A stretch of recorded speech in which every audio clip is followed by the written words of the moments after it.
مجازے چاہتوں کے دکھ تمہیں ختم نہیں کرتے، بلکہ حقیقی چاہت سے دوری تمہیں ان گنت ٹکڑوں میں تقسیم کر دیتی ہے، تمہارے روح کو رضا رضا کر کے بکھیر دیتی ہے۔ پھر تم میں سے جو رب کی طرف اپنے ٹوٹے پھوٹے وجود کو لیے بے حال قدموں سے چل کر آتا ہے، نہ وہ بقا کی منزل پا جاتا ہے، اس کے مقدر میں دائمی سکون و راحت لکھ دیا جاتا ہے، اور وہ لاکھ غلطیوں اور گناہوں کا مرتکب ہونے کے باوجود رب کا قرب حاصل کر لیتا ہے۔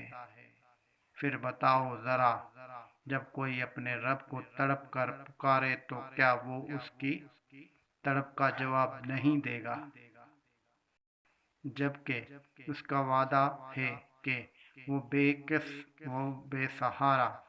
کی پکار سننے والا ہے۔ کیا جب اس کا بندہ اس کے سامنے بہتے ہوئے اشکوں سے بخشش کی فریاد کرے گا تو وہ معاف نہیں کرے گا؟